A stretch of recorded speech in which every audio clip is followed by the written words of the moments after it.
بسم اللہ الرحمن الرحیم۔ السلام علیکم 7 کلاس، آپ لوگ کیسے ہو؟ امید ہے کہ سب بچے خیریت سے ہوں گے، میں بھی خیریت سے ہوں۔ پچھلی نشست میں ہم نے زندگی ہے مختلف جذبوں کی ہمواری کا نام کی مشقی سوالات کیے تھے، آج باقی ماندہ کر لیتے ہیں۔ لیسن شروع کرنے سے پہلے جن بچوں نے مجھے جو میرا لیسن فرسٹ ٹائم دیکھنے ہیں وہ مجھے پہلے سبسکرائب کریں۔ نظم زندگی ہے مختلف جذبوں کی ہمواری کا نام کا مرکزی خیال تحریر کریں۔ مرکزی خیال بچوں یہاں سے لکھیں گے کہ یہ نظم اصل میں فیض احمد فیض کی نظم رنگ پیرہن کا اور خوشبو زلف سے لہرانے کا نام کی پیروڈی ہے۔ کتابیں الماری میں رکھنے کے لیے نہیں بلکہ پڑھنے کے لیے ہوتی ہیں، اور اسکول گھومنے پھرنے کے لیے نہیں بلکہ تعلیم حاصل کرنے کے لیے ہوتا ہے۔ قیس مجنوں کا نام ہے۔ اونٹ کو اگر جہاز یا بس کہنا شروع کر دیا جائے تو وہ حقیقت میں جہاز یا بس نہیں بن جائے گا۔ زندگی کو خریداری جیسے غیر ضروری معاملات میں ضائع نہیں کرنا چاہیے بلکہ اعلیٰ مقاصد کے حصول کا ذریعہ بنانا چاہیے۔ اب بچوں زندگی ہے مختلف جذبوں کی ہمواری کا نام کا خلاصہ لکھتے ہیں۔ اس نظم میں شاعر سید ضمیر جعفری نے انسان کی زندگی میں برابری یا یکسانیت کا ذکر کیا ہے۔ انسان کی زندگی مختلف سبزیوں گاجر یا شلجم کی عکاسی کرتی ہے۔ علم کو الماری میں بند کر دیا گیا ہے اور اسکول یا مدرسہ چار دیواری تک محدود ہو کر رہ گیا ہے۔ پھر طالب علموں کو اردو اور انگریزی کے شاعروں کے نام نہیں آتے، یہ زمانہ افسر شاہی کا ہے۔ قیس جس نے لیلا کے عشق میں صحرائے نجد کی خاک چھانی، یوں وہ پیمائش کرنے والا افسر بن گیا۔ انسان کی فطرت کبھی نہیں بدل سکتی۔ اونٹ کے اوپر بس لکھ دیا جائے تو وہ بس نہیں بن سکتا۔ زندگی خریداری معاملات میں ضائع نہیں کرنی چاہیے۔ زندگی کو خریداری کے معاملات میں ضائع نہیں کرنا چاہیے بلکہ اعلیٰ مقاصد کے لیے استعمال کرنا چاہیے۔ اب آگے بچوں یہ ہے روزمرہ وہ بول چال جو اہل زبان اختیار کرتے ہیں، خواہ وہ قاعدے کے مطابق درست نہ بھی ہوں، روزمرہ کہلاتے ہیں۔ مثال کے طور پر میں نے کراچی جانا ہے درست روزمرہ نہیں ہے بلکہ مجھے کراچی جانا ہے درست روزمرہ ہے۔ اسی طرح وہ ہر یوم اسکول جاتا ہے درست روزمرہ نہیں ہے بلکہ وہ ہر روز اسکول جاتا ہے درست روزمرہ ہے۔ الفاظ کا ایسا مجموعہ جو اپنے اصل معنوں کی بجائے مجازی معنوں میں استعمال ہو محاورہ کہلاتا ہے۔ مثلاً آسمان سر پر اٹھانا کا مطلب ہے بہت زیادہ شور کرنا، اسی طرح آگ بگولا ہونا کا مطلب ہے بہت زیادہ غصے میں آنا۔ یاد رکھیں محاورے کے الفاظ میں تبدیلی نہیں کی جا سکتی۔ جیسے آسمان سر پر اٹھانا کی جگہ فلک سر پر اٹھانا نہیں ہو سکتا۔ نمبر 7 ہے کہ درج ذیل محاورات کو جملوں میں اس طرح استعمال کریں کہ ان کے معنی واضح ہو جائیں۔ محاورات اور جملے۔ اب بچوں سوال نمبر 7 ہے کہ درج ذیل محاورات کو جملوں میں اس طرح استعمال کریں کہ ان کے معنی واضح ہو جائیں۔ محاورات جملے: آب ہونا، بہت زیادہ شرمندہ ہونا، پول کھل جانے پر احمد آب ہو گیا۔ آگ بگولا ہونا، بہت زیادہ غصے میں آنا، بچے کی چوری پکڑ جانے پر ماں آگ بگولا ہو گئی۔ اور پھر اپنا الو سیدھا کرنا یعنی خود غرضی دکھانا۔ راشد تو ہمیشہ اپنا الو سیدھا رکھتا ہے۔ باغ ہونا، ماں بچے کی کامیابی کا سن کر باغ ہو گئی، بہت زیادہ خوش ہونا۔ باغ ہونا، بہت زیادہ خوش ہونا۔ منہ کی کھانا یعنی بہت زیادہ شرمندگی محسوس ہونا یا بہت زیادہ منہ کی کھانا کا مطلب ہے بہت زیادہ شرمندہ ہونا۔ راز افشا ہونے پر عابد کو منہ کی کھانا پڑی۔ اور پھولے نہ سمانا، بہت زیادہ خوش ہونا، بچے کو گود میں پا کر ماں پھولے نہ سما رہی تھی۔ پھر آگے ہے بچوں رموز و اوقاف۔ رموز رمز کی جمع ہے جس کے معنی اشارہ کے ہیں۔ اوقاف وقف کی جمع ہے جس کا مطلب ٹھہرنا یا رکنا ہے۔ یہاں رموز و اوقاف سے مراد ہے ٹھہرنے کے اشارے یا علامات۔ اردو لکھتے ہوئے ہم ایسی بہت سی علامات کا استعمال کرتے ہیں جن سے دوران مطالعہ عبارت آسانی سے سمجھ آ جاتی ہے اور ہر بات واضح ہو جاتی ہے۔ رموز و اوقاف وہ نشانات یا علامات کو کہتے ہیں جو ایک جملے کو دوسرے جملے سے یا ایک ہی جملے کے ایک حصے کو دوسرے حصے سے الگ کرنے اور واضح انداز میں سمجھنے میں مدد دیتی ہیں۔ سب سے پہلے ہے کہ الف ہے ختمہ۔ ختمہ کس کو کہتے ہیں؟ کسی بھی جملے کو ختم کرنے کے لیے اس کے آخر میں جو علامت لگائی جاتی ہے اسے ختمہ کہتے ہیں۔ ختمہ کی علامت ڈیش ہے۔ اچھا، پھر آگے ہے کہ مثال آپ نہایت نرم دل ہیں، آگے ختمہ ہے، یہ یعنی جہاں پر جملہ مکمل ہو جائے وہاں ہم کیا لگاتے ہیں؟ ختمہ کی علامت لگاتے ہیں، جس کو ڈیش کہتے ہیں۔ سوالیہ نشان سائن آف انٹروگیٹو جس کو انگلش میں ہم کہتے ہیں وہ لگاتے ہیں۔ جب کسی جملے میں کوئی بات پوچھی جائے یا کوئی سوال کیا جائے تو سوالیہ علامت استعمال کی جاتی ہے۔ سوالیہ کی علامت یہ ہے۔ مثال آپ اس وقت کہاں جا رہے ہیں، اس کے آگے پھر ہم سوالیہ نشان لگائیں گے۔ سکتہ کس کو کہتے ہیں؟ کوما کو کہتے ہیں۔ جب کسی مسلسل جملے میں تھوڑا سا وقفہ یا ٹھہراؤ دینا ہو تو سکتہ کی علامت استعمال کی جاتی ہے۔ سکتہ کی مدد سے جملے کے حصوں کو الگ الگ رکھنے اور عبارت کو آسانی سے پڑھنے میں مدد ملتی ہے۔ اس کی علامت یہ ہے، کوما ہے اس کی علامت۔ مثال احمد اسلم کوما احمد اسلم سکتہ، احمد سکتہ، اسلم سکتہ، فاروق اور کیا حامد دوست ہیں۔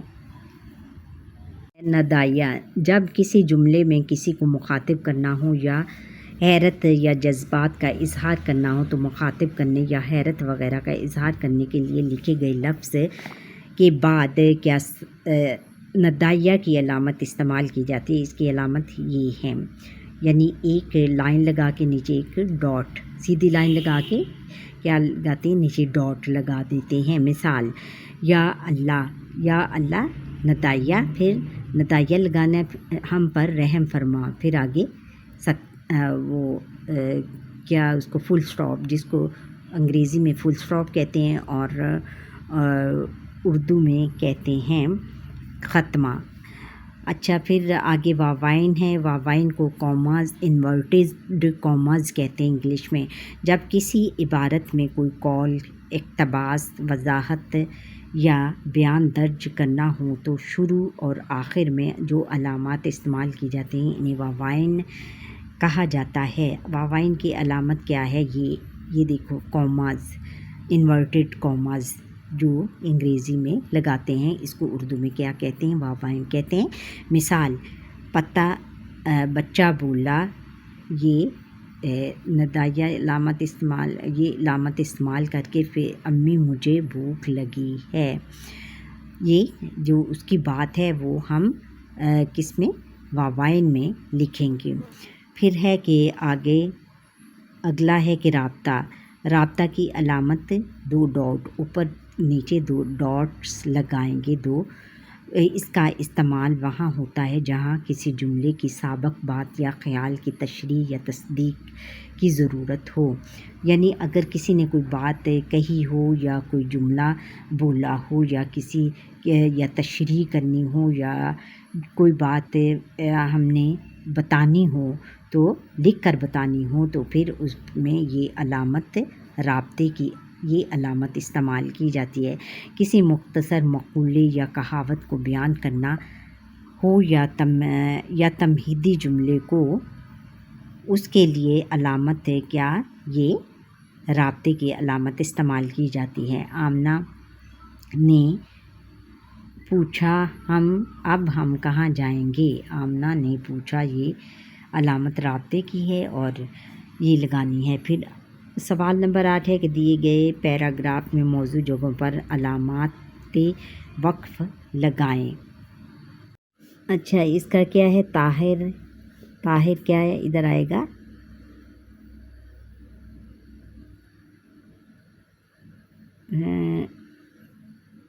سکتا، پھر ناصر، طاہر ناصر، پھر سکتا، فہد اور جلیل اچھے دوست ہیں۔ انہوں نے ایک دن سیر کا پروگرام بنایا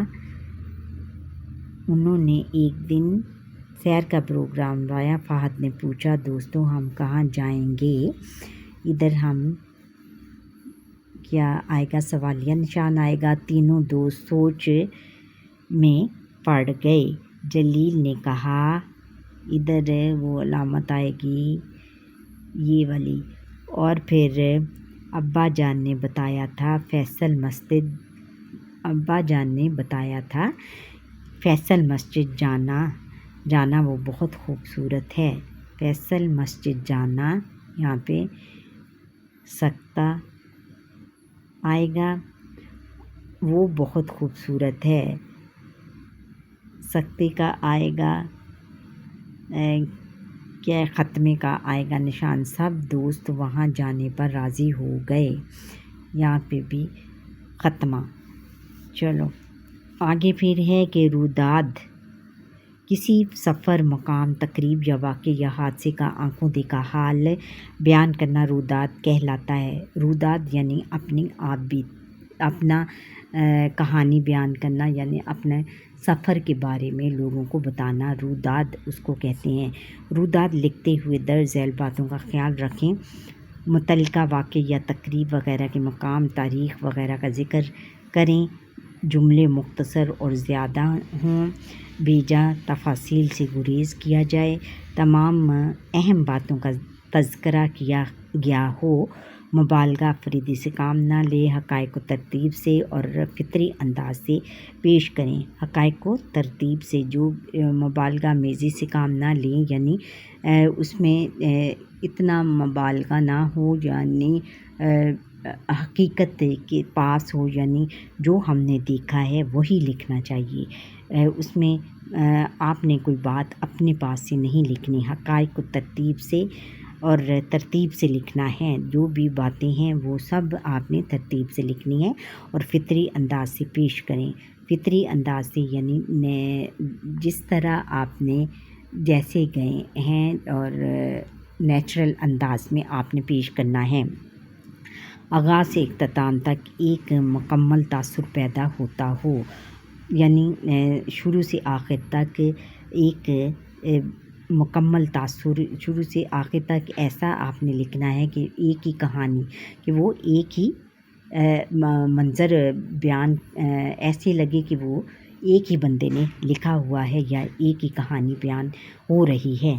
سرگرمیاں پھر یہ ہے کہ سرگرمیاں یہ آپ نے خود کرنی ہے، نظم پر گروپوں کی شکل میں گفتگو کریں اور نظم کا مرکزی خیال لکھیں۔ یہ ہم نے لکھ لیا۔ آپ نے کسی مقام کی سیر کی ہو تو اس کی روداد تحریر کیجیے۔ بزم ادب کے دوران میں کسی یادگار سفر یا کسی تفریحی مقام کی سیر کی روداد پیش کریں۔ یہ اگر آپ کسی بھی بزم ادب کے دوران، یعنی کوئی بھی آپ کا کلاس میں کوئی بھی ادب، اردو ادب کے لحاظ سے کوئی بھی نظم آپ نے پڑھی ہے یا کوئی بھی ایسی چیز آپ پڑھ رہے ہیں جو کہ آپ کی کتاب سے ریلیٹڈ ہے، تو پھر اس کی یا کسی تفریحی مقام کی سیر کی روداد پیش کریں۔ اس کی روداد آپ نے اس کا واقعہ لکھنا ہے۔ پھر یہ ہے کہ یہ آپ کے خود کرنے والا ہے، آپ اپنے استاد محترم کی زیر نگرانی یہ کریں۔ گروپوں میں تقسیم ہو کر آپس میں بیت بازی کا مقابلہ کریں۔ اشعار کو پڑھتے ہوئے الفاظ کے درست تلفظ، آواز کے اتار چڑھاؤ اور مخصوص لب و لہجے کو بھی یقینی بنائیں، یعنی آپ نے تلفظ کا بھی خیال رکھنا ہے اور شعر کس طرح پڑھتے ہیں اس کو پڑھنا بھی سیکھیں کہ کس شعر کو پڑھنا کس طرح چاہیے۔ پھر یہ ہے کہ خط اور اس کی اہمیت سے متعلق معلومات جمع کریں. ہاں، رسمی اور غیر رسمی خطوط، ای میل کے نمونے دیکھیں اور پھر دو دو کی جوڑیوں میں تقسیم ہو کر رسمی خطوط لکھنے کی مشق کرنے کے لیے اسکول انتظامیہ کے نام خطوط لکھیں اور اپنے گرد و پیش موجود ساتھی ارکان کو دکھائیں اور ان سے اصلاح کے لیے تجاویز طلب کریں. یہ آپ نے اپنے اسکول میں خود اپنے کلاس میٹ سے مل کر اور اپنے اساتذہ کی زیر نگرانی یہ ساری سرگرمیاں آپ نے کرنی ہیں اور اپنی کاپیز پہ لکھنی ہیں. اچھا بچوں، یہاں پر ہی ہمارے آج کے لیسن کا وقت ختم ہوتا ہے. آپ مجھے لائک سبسکرائب کریں، بیل آئیکن پر کلک کریں اور کمنٹ کریں میرا پورا لیسن دیکھنے کے بعد. اور جو بچے میرا لیسن فرسٹ ٹائم دیکھ رہے ہیں وہ سبسکرائب ضرور کرتے جائیں. اللہ حافظ.